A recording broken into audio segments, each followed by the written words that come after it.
Il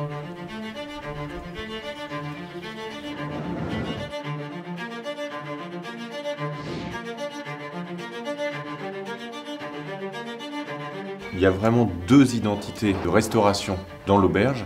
Il y a le restaurant Sébastien Tantot où là on a une cuisine très particulière parce que c'est un peu ma carte d'identité, donc c'est une cuisine forte, assez radicale. Et on a la table de César, entrée, plat, dessert.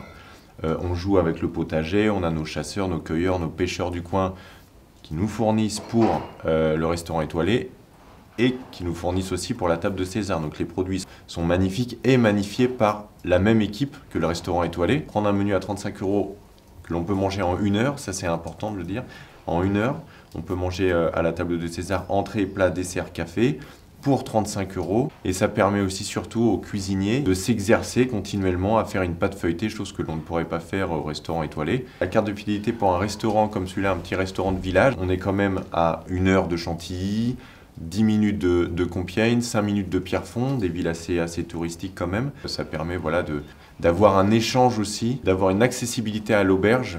Parce que voilà, on se dit, on voit le parc, on se dit c'est un petit château fort. On a des menus à 110 €, 295 € dans le menu étoilé. C'est aussi un premier pas pour rentrer, pour voir un petit peu le travail des équipes, de pouvoir se balader, de se dire quel beau potager, quel beau verger, il y a les ruches, il y a les poules, il y a de l'attractivité dans l'auberge. Pourquoi pas fêter un anniversaire, une table de 10, une table de 15, une table de 20, chose qu'on ne prend pas généralement des très grosses tables dans le restaurant étoilé.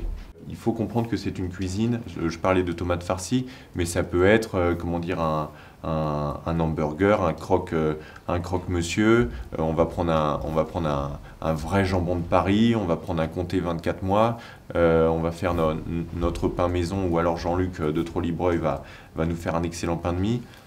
Ça peut être du plat régressif au plat un petit peu, comment dire, un petit peu coquin, comme un lobster roll. Aussi, il y a quelque chose de très important, c'est qu'on a beaucoup de nationalités en cuisine. C'est vraiment une cuisine de partage. On va pouvoir mettre une pisse saladière au milieu de la table. On travaille plutôt localement à la table de César. On suit le rythme des saisons avec un beau carpaccio de cèpe ramassé par l'équipe pendant l'après-midi. On fait un carpaccio de cèpe pour la table de César le soir avec un petit peu de noix fraîches. Enfin voilà, c'est une table qui vit et qui bouge énormément avec un côté très ménagère, très gourmand.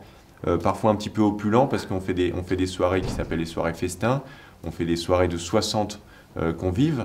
Tout le monde s'assoit à la même table sans se connaître et la table de César, c'est ça.